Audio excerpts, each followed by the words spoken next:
Aloha and welcome to season 2, episode 3 of Figments on Reality, my non-political, non-vitriolic commentary show. The season 2, episode 3 thing is something I do not because they're real seasons, but actually just to keep my graphics and notes organized in my computer. Someday I'll count up how many shows I've done, quite a few all this year. And I thought I'd give you a peek behind the curtain before we get into today's topic. Figments and the how I do it is, first of all, is with the help of ThinkTech Hawaii, a great nonprofit company, been around for 20 years, and they do 30 broadcasts a week. And I encourage you to do two things: go to their website, check out the very diverse offerings they have, and donate, because they are a nonprofit corporation that relies on your largesse to continue their good work in the community. So they make it all work. They take my graphics and fold them in. They make the captions and everything else and prepare the broadcast. Sometimes the sound is imperfect here at home, and they'll fix that. Eric, the engineer, is on right now, so I'll give him a shout out. So he pays special attention today. But ThinkTech makes that all work. It's filmed in my studio. No, actually in my home office. We're all Zoom right now. They do have a studio and have done interviews at ThinkTech in a studio. That's how I first learned about them. But the Zoom thing works pretty well. And it's broadcast live, and usually, sometimes I pre-record because of schedule conflicts, but almost always live. And I have a lot of technical things to worry about, like wardrobe. You'll understand why I'm wearing a plain black shirt today when we get to the topic. I want to make sure that the shirt looks good. I have my fashion consultant, my wife Alejandra, do that. And then we worry about lighting and sound. And I'm going to share this because if you do a lot of Zoom meetings and want to look good, especially say for a job interview, there are a few things I've learned.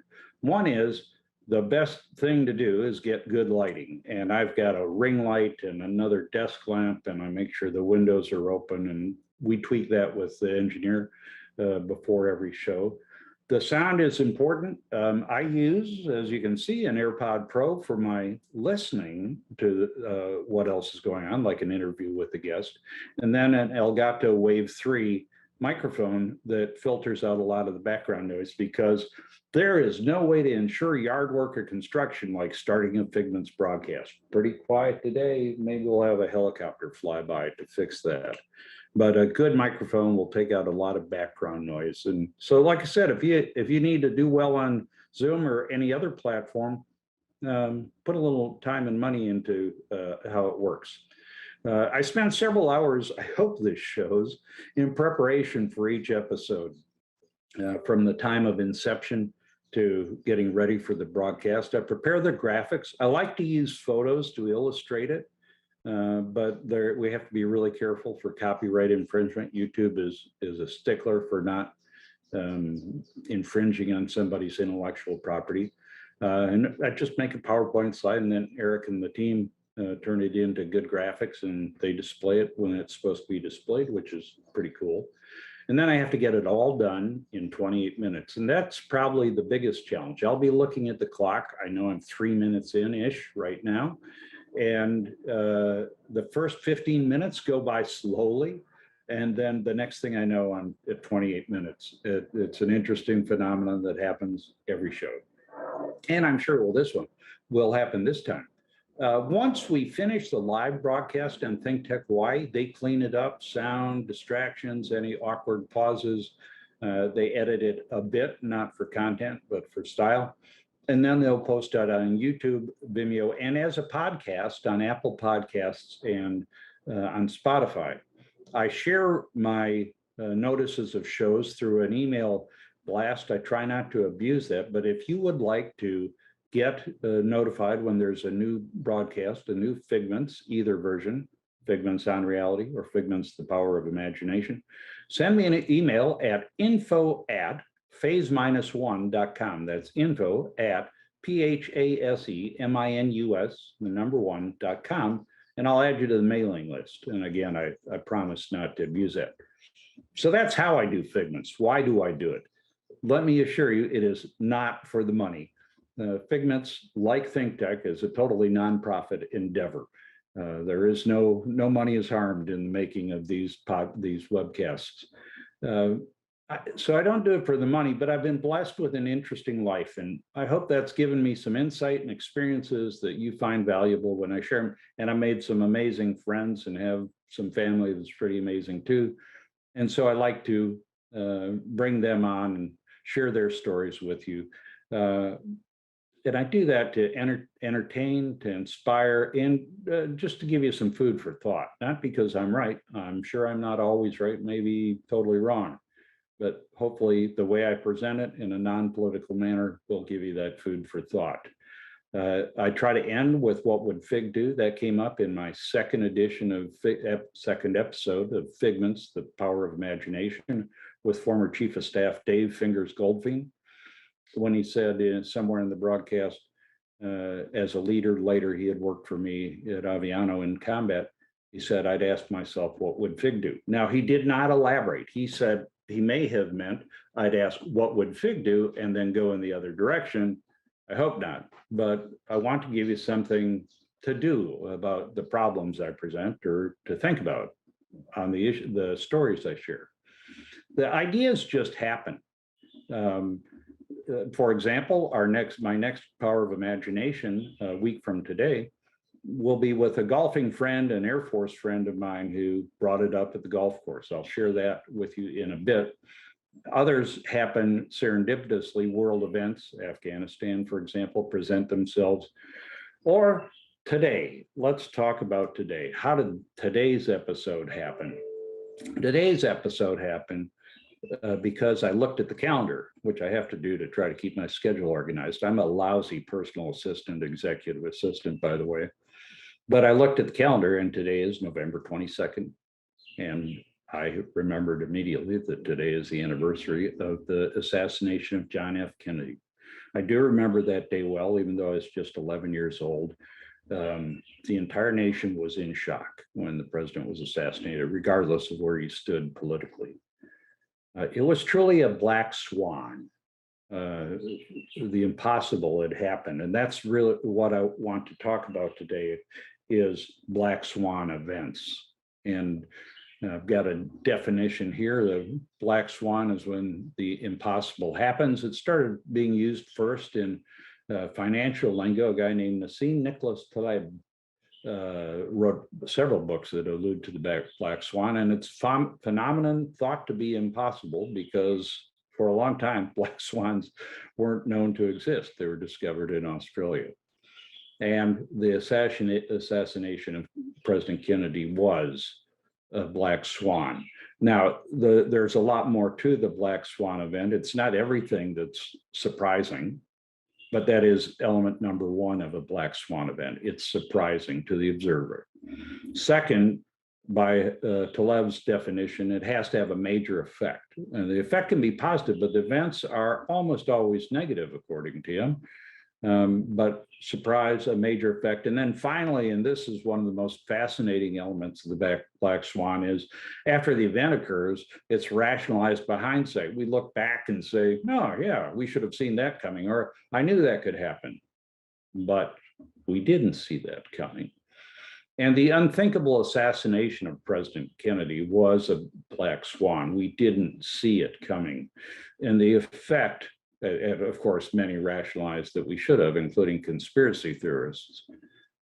We didn't see it coming, and the effect was so great, I think it changed our nation, and not a good way.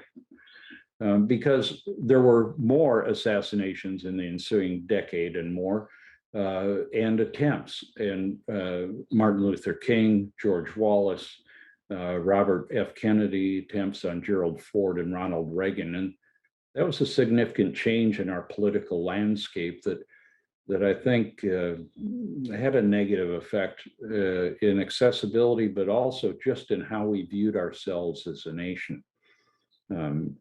Another area where I think it had a dramatic and deleterious, I think that means bad, impact was in trust of the government. The conspiracy theories survived. Now, I don't buy them. Sorry, please drop me a note if you think I should, but I don't buy the conspiracy theories, but they're out there and they're persistent. and they all involve distrusting the government. And I think that the President Kennedy's assassination and the aftermath, including the Warren Commission investigation, seriously eroded trust in our government. And part of that was due to a lack of transparency. There's a lesson there, folks. We do need transparent government. I still don't think we have it. But it eroded the public trust, and that's not good in a democracy. We don't have to like what our leaders, our elected officials do, but we should have a good full view of it. And as I look at the headlines, whether it's a politician on the right, left, or in between, my first response is, I probably really don't know. They're probably not sharing anything. And I think that's been exacerbated by the information age, where there's so much out there, but everything out there might not include the real facts or the real truth.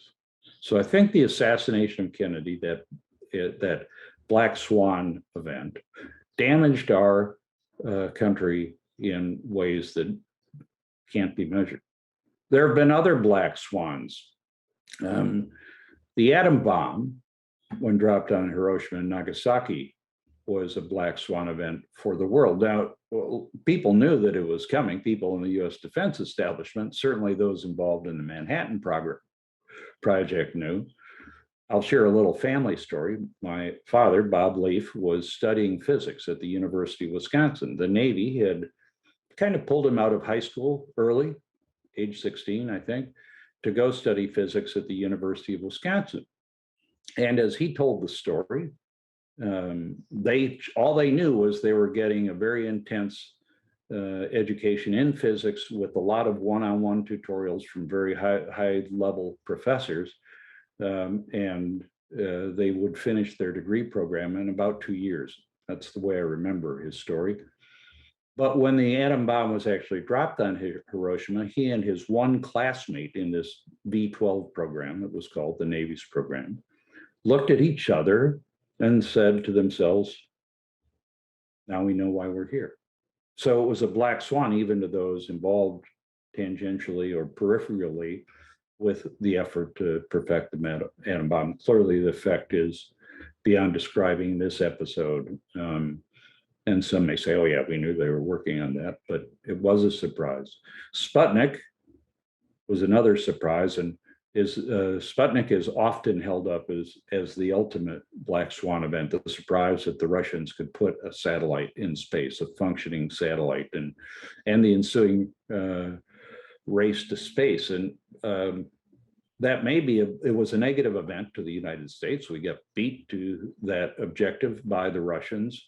But with a positive outcome. It energized our space race. A lot of benefits have come out of the peaceful use of space, and including the trip to the moon.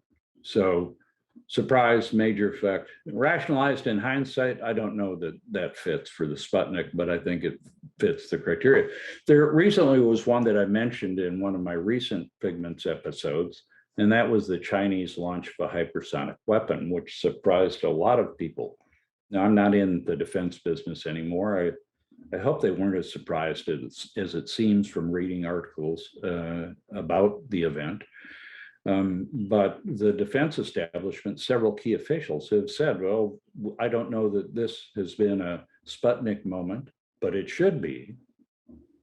So this black swan, the Chinese possession of a hypersonic weapon, and it's a little more complicated than that, but should spur concern, response, perhaps investment, not conflict, because what we have to make sure we can do is deter conflict.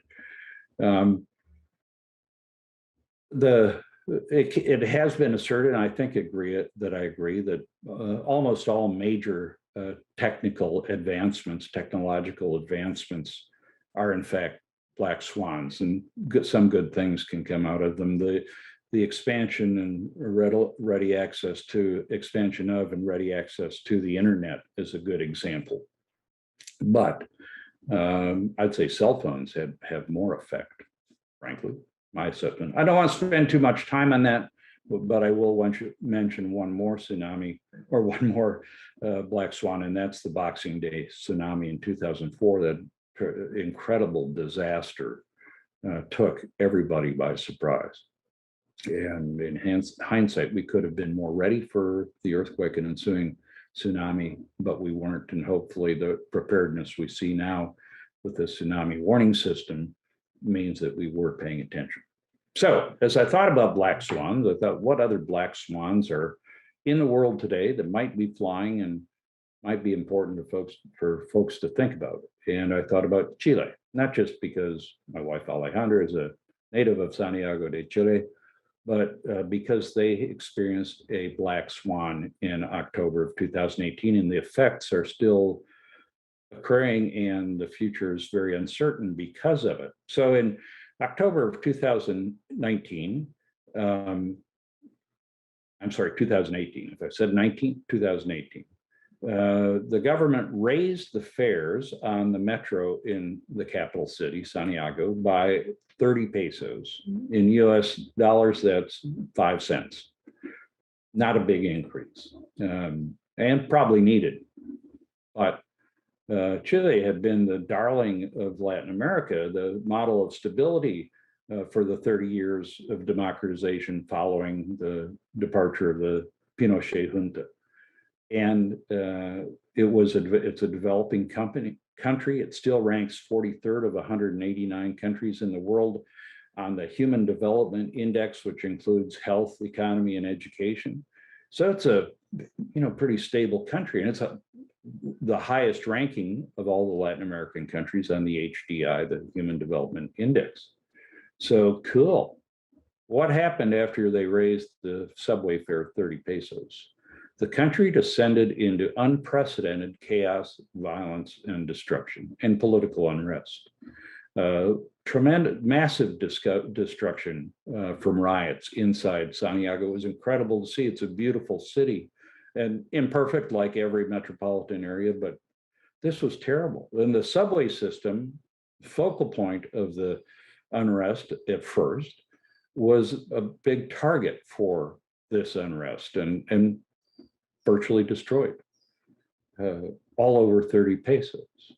Nobody expected it. But it wasn't about 30 pesos, it was about 30 cents, or it was about 30 years. 30 years of dissatisfaction broadly with the government in both major parties. And it has changed Chile forever and may change it even further. Because there was the violence and destruction and 36 dead, but it ripped at the social fabric of the country and drove the people, I would submit, to polar opposites. And that's witnessed by an election just held yesterday, a presidential election. And in this election, the two candidates who will face in a runoff are at polar opposites: Boric, the left wing, and Kast, the right wing. I don't know who's going to win it, but it's further complicated by another effect of that 30 peso swan, constitutional convention. All of the unrest made people agree that there was need for a revision to the Constitution, in fact, a new Constitution. They may have agreed, but they didn't participate, and only 43% of Chilean voters voted for the delegates to the convention. And now that convention is made up very predominantly from people from the left. And what does that mean? They're going to have a constitution that a significant majority, minority, plural, I don't know, but a big part of the population isn't going to like it. And it's a pretty extreme constitution as currently drafted. I don't know if Kast or Boric will win the election. If it's Boric, then that constitution and the new president are going to take Chile in directions that are going to change the country. If Kast is elected and opposes the new constitution, that's another difficult situation with the potential for even more unrest. And folks, these effects can't be undone. We can't rewind to September of 2018 and say, but let's start over. And I'll let you know why I think that's important to Americans. right after a quick break to talk about that next episode of Figments, the Power of Imagination, coming up on November 29th, the week from today at 2 p.m. Hawaii Standard Time with Colonel Ed Hawkins, a great friend, former Air Force colonel. He was an intelligence analyst. He's a really smart guy. I like to talk to him a lot. He's a much better golfer than I am, but I don't think he has a hole-in-one. I'll have to ask him. Ed's brought up the idea of talking about China-Taiwan conflict and what it would mean to Hawaii. And he has some really interesting views. It's something we should be concerned about. And by the way, if you're not watching in Hawaii, it's part of America, folks. You know that. And the consequences may be magnified here in the islands, but they'll be significant throughout the country. Okay, so let's get back to black swans and why what happened in Chile couldn't possibly happen in the United States, nor could it. When it was occurring, I said to Alejandro and Alejo, people don't realize this, but this could happen to the US because of our polarization. And sure enough, if you look at the events following the killing of George Floyd, from January 6th to the riots, the violence, to everything, we're seeing unprecedented political dysfunction and a deep fractionalization of America. We've had two spectacularly unpopular presidents. I'm not saying that with a political bent, but neither President Trump or President Biden have won the hearts and minds of enough of the population to be very effective. And I want our president to be effective, never he or she may be. And they're not. I think we've also seen somewhat with the additive effects of the pandemic, a breakdown in checks and balances on government. I'm not a conspiracy guy, and I've got my vaccines, and I know it's something of a conundrum to figure out how to tackle the pandemic while maintaining individual liberty. But I see the checks and balances, sometimes from the left and sometimes from the right being eroded. And that's a fundamental concept underpinning American democracy. And guess what? That concerns me. And we're facing fundamental change with the two recent infrastructure bills, if you will, that about half the country doesn't appear to want. You know, we're that divided. And with one party in power in both houses and in the White House, you know, we're going to have, it could deepen the divide. And could this be the demise of American democracy? It could. That's not a political view, that's a practical view. What can we do about it? Well, I'll start with vote. My politics are between me and my ballot, but I can't complain if I don't vote. And I generally don't complain in public about specific people or issues. But we ought to respect each other's views, because no matter how far they are from yours, they deserve your respect. And I think we've stopped doing that as a nation, and it's not healthy. It's not good for the country. It doesn't feel good either, by the way, but we've got to respect other views. And then I think a key is to learn again how to discuss and debate, but don't dismiss. Don't dismiss the views of others. You know, I've done a lot of writing and talking and thinking about North Korea. And one of the things that always gets under my skin is when somebody says, well, Kim Jong-un or his father or grandfather are totally irrational. No, they're not. They just don't share our rationale. I'm not justifying the behavior of three dictators. I'm saying to dismiss it as irrational prevents you from looking inside it and trying to understand the rationale so that you can counter it effectively. So even at the extremes, respect the views of others as you examine them without validating, endorsing, or adopting them. You can still respect them. If we don't do that in the United States, I think we face the kind of seismic shift that the country of Chile is facing right now. And I hope it works out well for both countries, but we can't just wish for a brighter future. Are there cases worldwide where there are other black swans on the horizon? I think there are. I'm not going to talk about all of them today, but when you look at the protests in Europe over pandemic enforcement measures, and the departure of the United Kingdom, that's kind of a black swan from the European Union. The various refugee crises around the world are all creating tremendous change, and I won't even go into climate. You can find several black swans orbiting around the climate crisis. How about the collapse of North Korea? We might think that's good. And we may say, well, we saw that coming. I've been predicting it for years. Well, in fact, I have been. I inaccurately predicted quite loudly that it would collapse in late 1997. I checked. It hasn't. And I think the collapse is unlikely. The effects of that could be very bad or potentially very good. But what do we do about that? And now it's time for what would Fig do? I would suggest we all should open our apertures to the impossible and recognize that almost nothing is impossible. And when it's a worst case impossibility, we can't build our lives around a low potential, high impact, near impossibility, but we ought to be ready for it in some regard. So open your aperture. Be involved. That's why I do Figments. Okay, I want to be involved in the discussion. I want to be thinking and maybe influencing if you're so inclined to be influenced by my thoughts.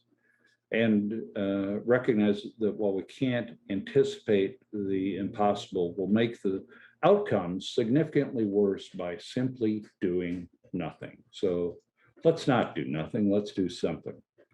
Let's do something like say happy Thanksgiving to all my Figments viewers. I'm thankful for your support.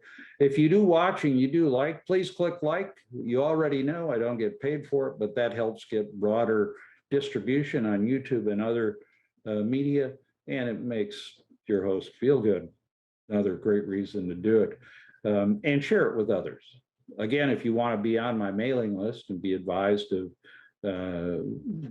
Figments airings, then just send me an email at info@phase-1.com. info@phase-1.com. And note how Eric slapped that up there on the screen.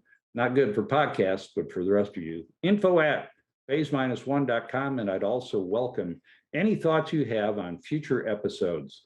So again, Figments on Reality and Figments, the Power of Imagination, are both brought to you by the wonderful folks at ThinkTech Hawaii, who deserve your support, and they get my thanks for giving this citizen journalist the opportunity to share with you.